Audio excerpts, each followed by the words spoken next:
daw. Ano daw, pag namimingwit ka, dapat mahaba yung sisyo. Nakailang kilo na kayo? Ha? Nakailang kilo na kayo? Marami na. Ay, grabe. Mga 2.5 ka.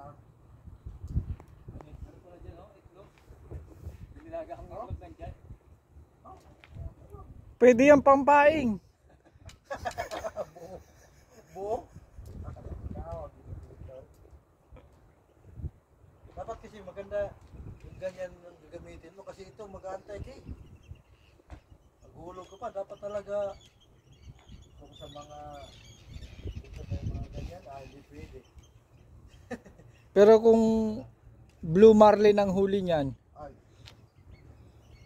hindi siya makabali nun, yung malaki yung marlin. Mapagod.